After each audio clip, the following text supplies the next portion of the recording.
Vaheguru Ji Ka Khalsa, Vaheguru Ji Ki Fateh. My name is Harmit Kaur.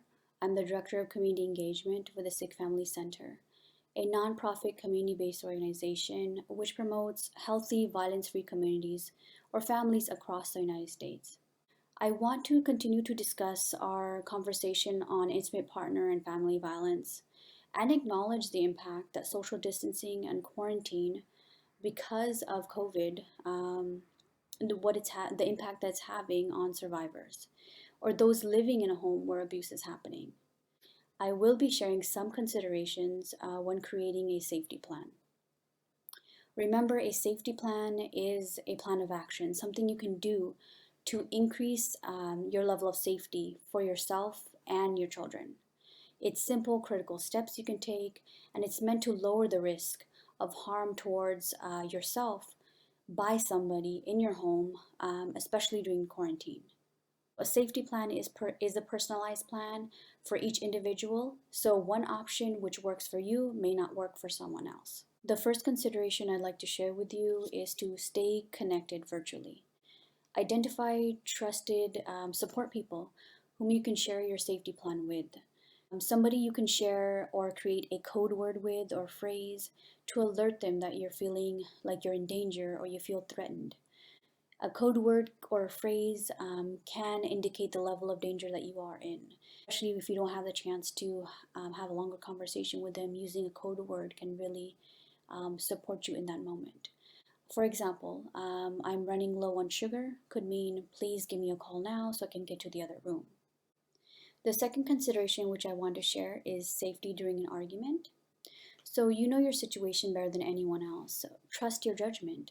If the tension is building or escalating, can you identify some safe rooms in the home? And safe rooms can be rooms which have multiple exits or do not allow access to weapons. Rooms to avoid can be the kitchen or the garage, which have access to weapons like knives or tools. The bathroom is also another room to avoid because it's a small confined space. And also avoid where the children are if they are in the home to prevent any harm towards them, whether it's intentional or unintentional, and also to prevent them from witnessing any harm done towards you. The third consideration I want to share is around technology safety, especially as our dependency on technology safety increases to stay connected during the quarantine. We want to acknowledge that some ill-intentioned partners may be using this as another form of abuse to control and manipulate, where they can access private messages or even location history. If you have concerns around this, please seek further guidance.